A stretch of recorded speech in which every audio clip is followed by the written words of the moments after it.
Call the meeting to order. Everyone rise for the Pledge of Allegiance.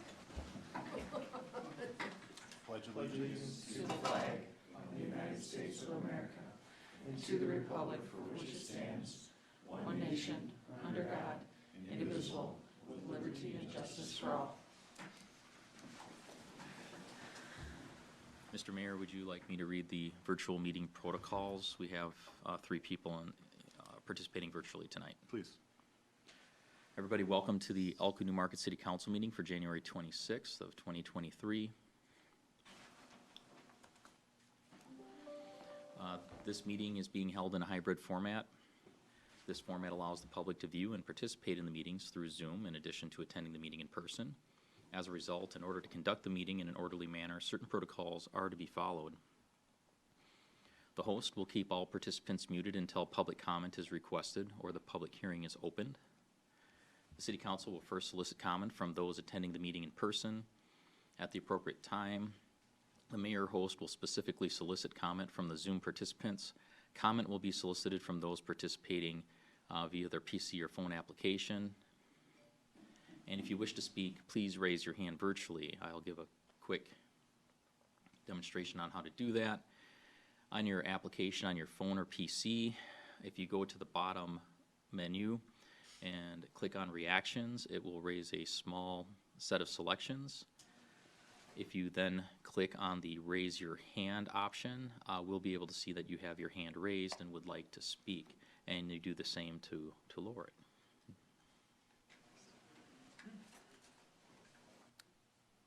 Thanks, Tom. Any changes to the agenda? No, Mr. Mayor. Any motions? Motion to approve the agenda? Motion by Bryce. Second. Second by Kate. All in favor? Aye. Agenda's adopted. I mean, we could skip item 4.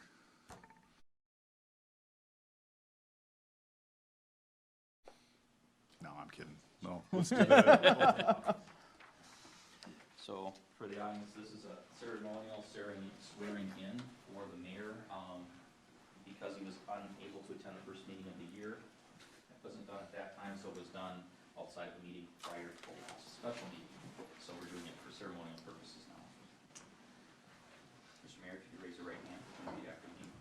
I, Joe Julius, do solemnly swear to support the Constitution of the United States, Constitution of the State of Minnesota, and to discharge faithfully the duties of the office of the mayor of the city of Elko New Market, Minnesota, according to the law and the best of my ability and understanding.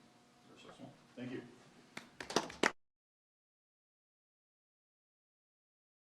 Okay, we have no presentations, proclamations, or acknowledgements, so we'll open it up to public comment.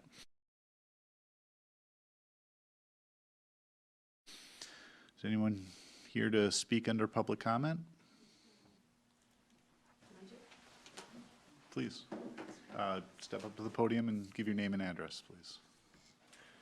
Thank you, Mr. Mayor. Thank you, Council. My name is Bill Mercer, and I am the recently new Executive Director for the Scott County Historical Society. As you may know, the Scott County Historical Society is located in Shakopee, but we do cover the entire county. And so what I wanted to do is to simply introduce myself to assure you that we will be working with folks here in Elko New Market on various projects. One of the first things that I'll be doing later in February is to actually bring together all of the individual community historical groups that are here within the county. No, we've never all met together before, believe it or not.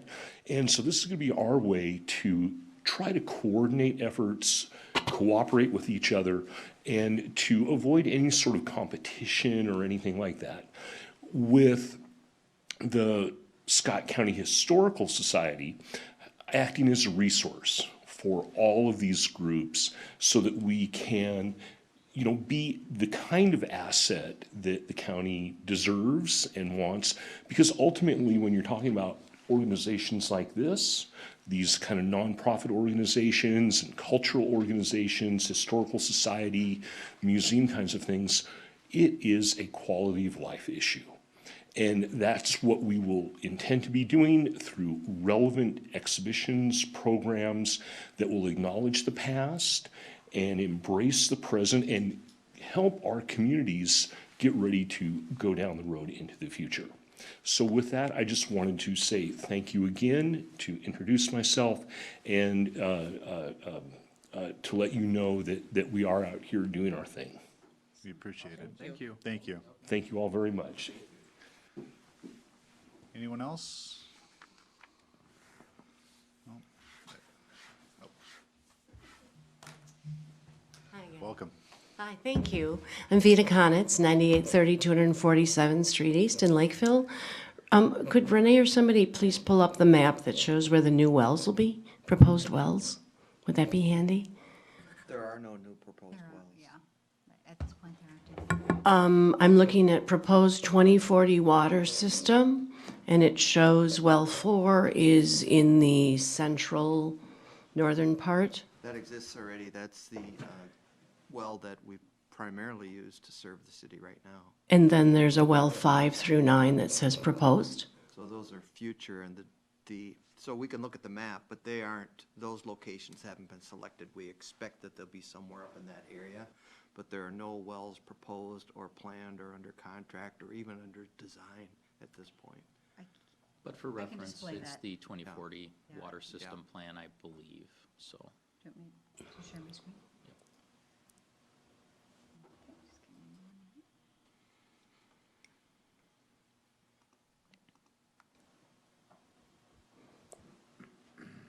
There we go, that's the one, thank you. So when we think about future growth, that could mean more wells, right? Because the community will grow. And when I looked at this, I was rather alarmed by 2 things. One was that all the proposed wells were near each other, which to me would increase the likelihood of drawdown and affecting the layers above the St. Jordan, like I talked about before, right, where they're leaky, and it would draw down from the Prairie du Chien and draw down from the surface waters and draw down from the river, the Vermilion River. So it just didn't seem like good placement to me because it's basically right on top of where the river starts. Also, about a half a mile from my house, so that raised my level of concern also. You're saying that this is not a proposed site, that you don't know where the wells are? Clearly are indicated as future, but any individual well, the siting is, I mean, we have a general idea that if we keep them roughly 5 feet apart, they're probably okay, but there's been no geologic study, no review of those specific locations to pick them. But that is the general area. The city owns that land, and it was big enough that we could get the typical spacing, minimum spacing we look for. So we showed them there. And they will be future whether Niagara or other companies come. As the city grows, we need to constantly expand our well field to maintain capacity for the population of the city. Sure. However, if we add 310 million gallons from Niagara, that will mean that this is needed more readily. It could advance the timeline, but Yep, what you're yep. saying, Rich, is that it's really kind of, we haven't even started that ballgame yet. No, each well, and they wouldn't all be drilled at once. You add one Sure. when you need it. It goes through a vetting process. None of that's been done. So if we find through that that's too close, we'd have to find another site, or maybe only do one way at the north end or something like that. So, Okay, thank you. And it just sounds like then there's a lot more planning that needs to be done before anything moves forward. And I would propose that you would need to do a lot more planning with Niagara also, if you're going to think about that increased water use and how it could impact other future growth, right? You're only going to have so much water to use. Thank you. Thank you. Anyone else care to speak under public comment? Do we have anyone online with a hand No, raised? Mr. Mayor. All right, we'll go ahead and close public comment. On to consent agenda. Does anyone have anything they would like pulled or a quick question on? Otherwise, entertain a motion. Motion to approve consent agenda. It's a motion by Kate, Second. second by Bryce. All in favor? Aye. Aye. Consent passes. We have one item under general business.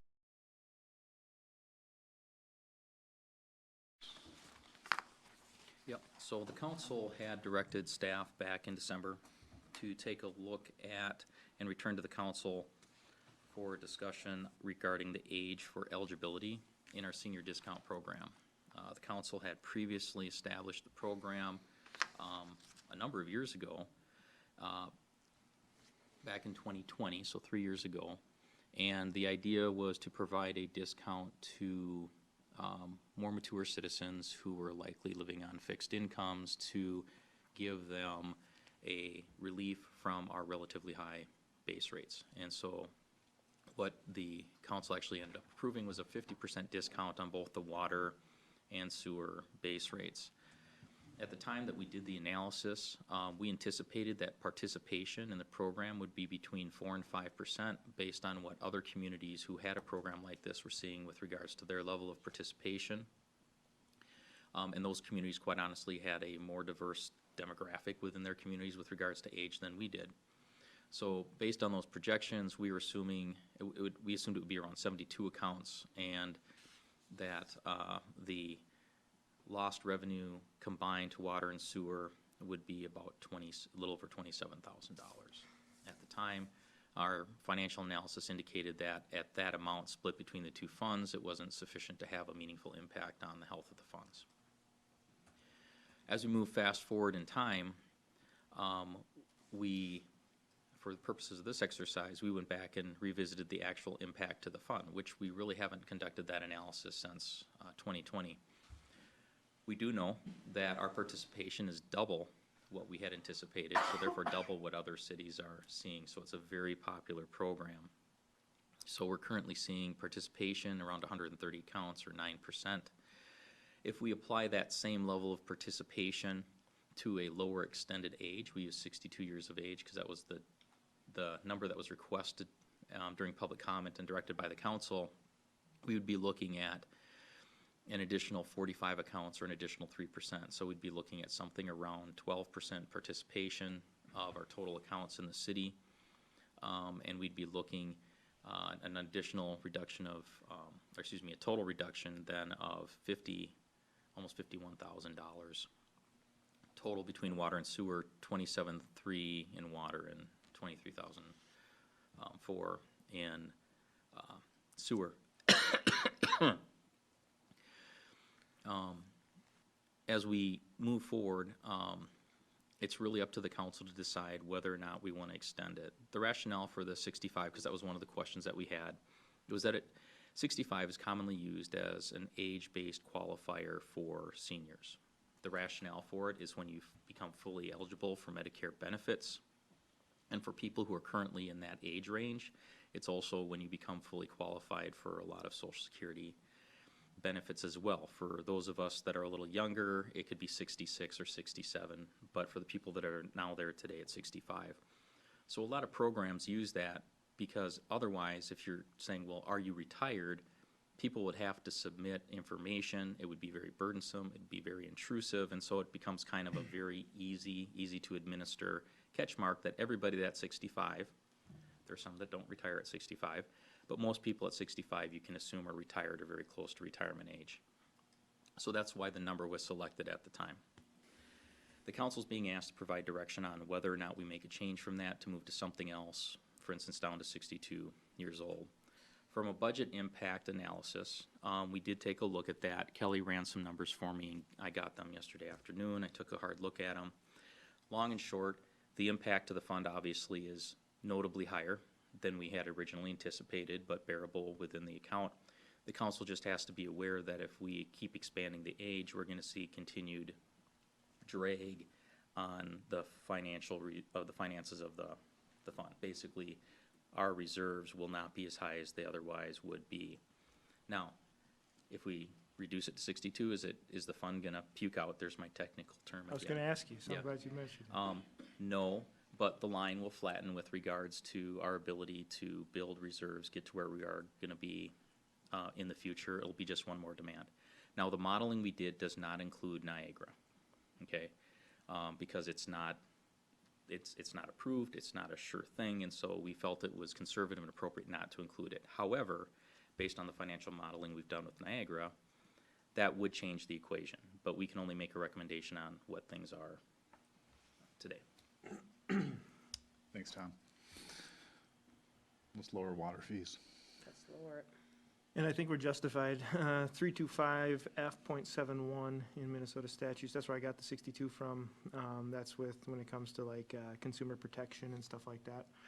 Seniors defined as 62 or older, so at least there's other precedent. You know, I know 65 is probably more common, DHS, elderly waiver, all that stuff is 65 typically, but if it doesn't puke out, I'm all for it. I'm all for Same. Yep. Do you need a motion of any sort? I don't see a resolution or anything. I think it would be nice to have a motion of direction from the council. So moved. And then- Second. All in favor? it. Aye. Aye. Then we'll return with the actual action item, which will be an ordinance amendment, Sounds good. changing the eligibility age. Thank you, Tom. We have no public hearings, so we'll get into reports.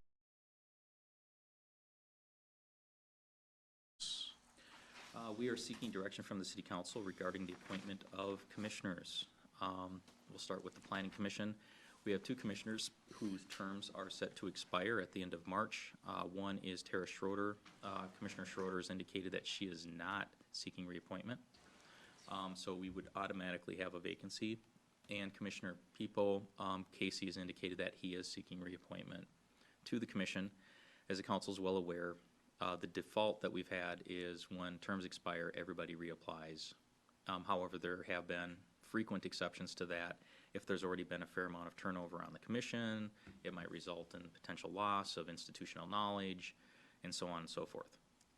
So with regards to the planning commission, we're seeking direction on whether or not we are posting both positions, or whether or not the council would seek to reappoint Commissioner People and only post for one position. I'm a strong supporter of posting for all. I agree. I agree. Bryce? I know you. I don't, but disagree, that's okay. Okay. I'm outnumbered, so it's fine. So we're gonna reappoint, or not reappoint, we're gonna Post. Okay. Similar discussion with regards to parks. We have currently Commissioner Sutton, who's currently the chair, and Commissioner Vernon, whose terms are up. Commissioner Vernon is in her first term. Both have indicated a desire to seek reappointment. We do have one automatic opening as well. Commissioner Dornsife, who has been a long-standing commissioner and a core of the leadership on the commission, her schedule simply does not allow her to continue to participate. And so she has submitted her resignation. So we have for sure one vacancy on the Parks and Recreation Commission, and we're looking for direction from the council on whether or not we should post both of the positions for the sitting commissioners. I say post. Post. Okay, that's the direction we need. Thank you. I'm outnumbered again. I mean, you could make the case and see if you can sway him. Okay, anything for Public Works? No. Police? What's happening? I don't know. Okay. Good evening, Mayor and Council. Couple of quick updates. One, last council meeting, we gave a letter of appreciation to Stephen Hoteling, who was our officer that left. Happy to say that we've located a candidate and have pushed him through to backgrounding. So Sergeant Craig Bell's backgrounding a candidate to fill that spot for Officer Hoteling. Just yesterday received a resignation letter from Officer Breton Karkoff, who is moving on from our department as well. So our current employment process is open until filled. So since we have a spot, we are continuing with that program, and we're accepting applications. And we have several people with interests that are gonna be coming, visiting the department and doing ride-alongs and whatnot. So we're gonna try to get fully staffed. So we anticipate another officer leaving at the beginning of March. We've made corrections to our schedules, and so we're gonna maintain that coverage the best we can. And as we continue on and look to fully staff our department. So that's an update on the hiring. I'm very happy to say our partnership with, if you saw in the memo, our partnership with Eagle View School, we were able to get over 100 pounds of candy for the Ronald McDonald House. That was a great success. They were very excited to get that. And then next meeting, I will not be here. I'll be out of town. So if there's any questions by the council or the mayor? How's morale? I mean, turnover's tough. Well, turnover is very tough. Our industry is much like, it's not unique, it's being crushed by the flight of the older officers. COVID hit hard. Social ills, if you will, that has kind of made law enforcement not a sought-after profession. We're seeing slight increases in students entering law enforcement educational programs, but what it's created is this huge vacuum, and then it's allowed, in my 28 years in this profession, I've never seen it.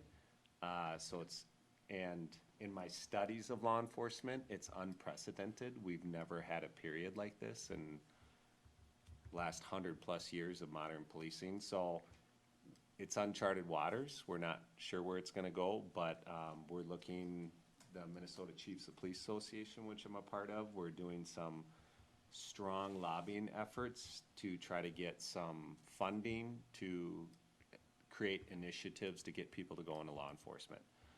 Bunch of creative, whether it's educational grants, whether it's financial incentives for people that do go into law enforcement to try to help. So we're doing everything we can. As a city, I can tell you we're not by any means panicking. The initiative that you just voted for is really helping. So yesterday we had a mandatory meeting and every staff member was there, and morale is high, and everyone is greatly appreciative of everything the city has done. Our incredible police department is a recruiting tool, and I've had several applicants state that's the reason why they applied here, because of our video, which shows what the community has invested. So I can tell you this, that community support is moving up the priority ladder for law enforcement, as you can understand.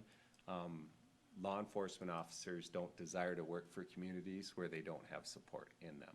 So that pushes up us to the top. And I've had two of our last candidates said they chose here because the video showed how much we're in the community, our report that we have online, and just us talking about the community support is huge. So morale at the office is fine. We understand, and we know that people leave for different reasons, and I'm very happy to say that not a one of them said it's because of the community support or our administration or our department. So that's helps me sleep at night, that they're not leaving because of us, it's other reasons. So, and it's stuff we can't control.